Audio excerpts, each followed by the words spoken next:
আসসালামু আলাইকুম রহমতুল্লাহি ওয়া বারাকাতুহু। আশা করি সকলেই ভালো আছেন। আসলে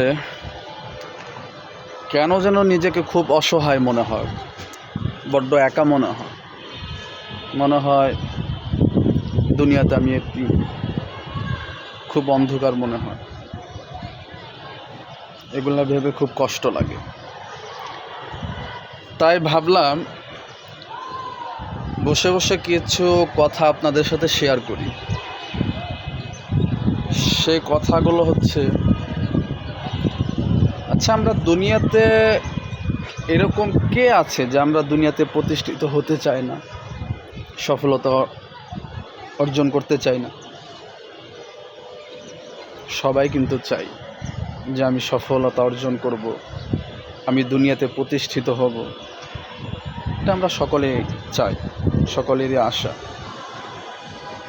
তো যারাই আমাদেরকে নসিহত করে, সেই বড়দের মুখ থেকে শোনা, অনেকের মুখ থেকে শুনছি কয়েকটা বদ সিফত আছে। ভালো সিফত না, কিন্তু বদ সিফত। যদি কারো ভিতরে এই বদ সিফতগুলো থেকে থাকে, তাহলে সে সফলতা অর্জন করতে পারবে না, সে দুনিয়াতে আগাতে পারবে না। অথচ সেই গুণগুলো জানা সত্ত্বেও আমি নিজেও এই রোগে আক্রান্ত। এই জন্যই মনে হয় আজ এত কষ্ট পেতে হচ্ছে। আসলে প্রচণ্ড ঘাড়ে ব্যথা, তো ঘাড়টা ঘুরাইতে পারছি না, এই জন্য একটু কষ্ট হচ্ছে। যাই হোক, 1 নম্বরে যে সিফতটা, সেটা হচ্ছে নিজেকে স্বার্থপর হতে হবে। আমি স্বার্থপর হতে পারিনি।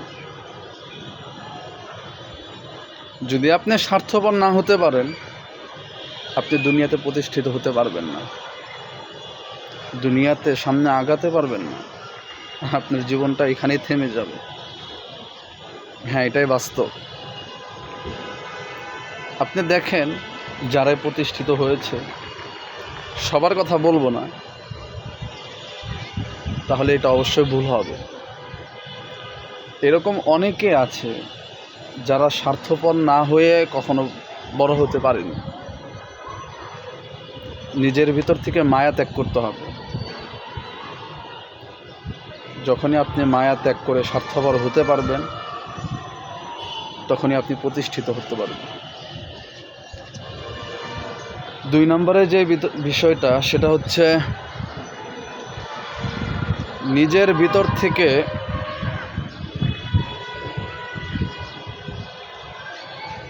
কখনো নৈরাশ হওয়া যাবে না। 2 নম্বর বিষয়টা, কখনো নৈরাশ হওয়া যাবে না।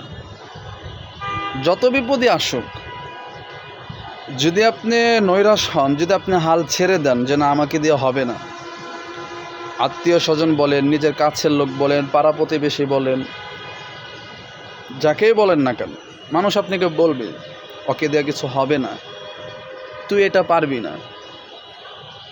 তাদের কথায় যদি আপনি হালটা ছেড়ে দেন, তাহলে আপনি প্রতিষ্ঠিত হতে পারবেন না। নৈরাশ হওয়া যাবে না, হাল কখনোই ছাড়া যাবে না। 3 নম্বর বিষয়টা হচ্ছে ক্ষমতা। আপনার কাছে যত বিপদই আসুক না কেন, যত মুসিবতই আসুক না কেন, সেই বিপদ, সেই মুসিবত কাটিয়ে ওঠার ক্ষমতা থাকতে হবে। আপনি যদি বিপদে পড়ে হাল ছেড়ে দেন, শেষ। বিপদ, আপদ, মুসিবত এগুলো আল্লাহর তরফ থেকে আসে, বান্দার জন্য পরীক্ষা স্বরূপ আসবেই। তো এগুলাতে যত কঠিন পরিস্থিতিতে আপনি পড়েন না কেন, যত কঠিন অবস্থাতেই থাকেন না কেন, ধৈর্য ধারণ করতে হবে, আল্লাহর উপর ভরসা করতে হবে, নামাজ পড়ে আল্লাহর কাছে কান্নাকাটি করতে হবে, এবং নিজেকে হিম্মত রাখতে হবে যে না, এই বিপদ থেকে আল্লাহ আমাকে উদ্ধার করবেই, আমি উদ্ধার হব ইনশাআল্লাহ। তাহলে আপনি প্রতিষ্ঠিত হতে পারবেন। আরেকটা বিষয়, সেটা হচ্ছে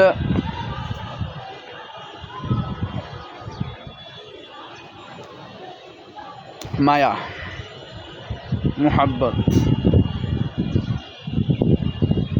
ত্যাগ করতে হবে। যদি আপনার ভিতরে ইমোশনাল কাজ করে, আপনি প্রতিষ্ঠিত হতে পারবেন না। আমি এ রোগে একটু বেশি আক্রান্ত। মানুষের কথা ইমোশনাল হয়ে যায়, যে কথায় বোঝায়, কারো উপরে যদি আমার প্রচণ্ড ক্ষোভও থাকে,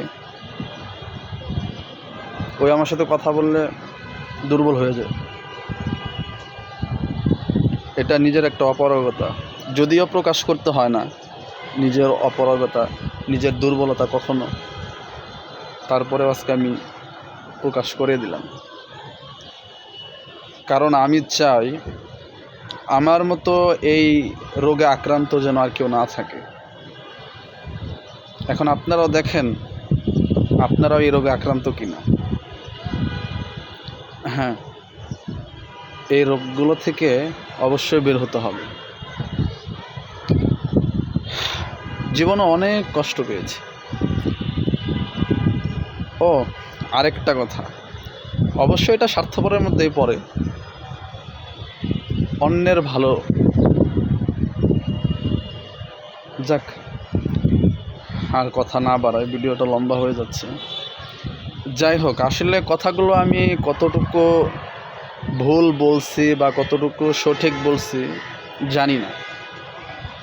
তো ভুল হলে অবশ্যই আপনারা কমেন্টে আমার ভুলগুলো ধরে দিবেন। দুনিয়াতে শেখার শেষ নেই, শেখার কোনো বয়স নেই, অবশ্যই শিখতে হবে।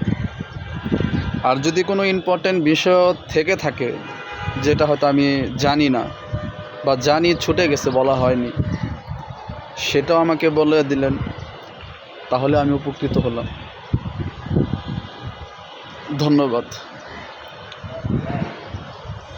আশা করি সকলেই কমেন্টে ভালো মন্দ বলে যাবেন আর আমার জন্য দোয়া করবেন। আমি একটা ইমতিহানের মধ্যে আছি, পরীক্ষার মধ্যে আছি। অবশ্য পরীক্ষা থেকে আল্লাহই উদ্ধার করবে, তারপরেও আপনাদের কাছে একটু দোয়া চাই। আল্লাহ তাআলা যেন আমাকে এই পরীক্ষা থেকে যেন বের হওয়ার তৌফিক দেয়। আসসালামু আলাইকুম ওয়া রাহমাতুল্লাহ।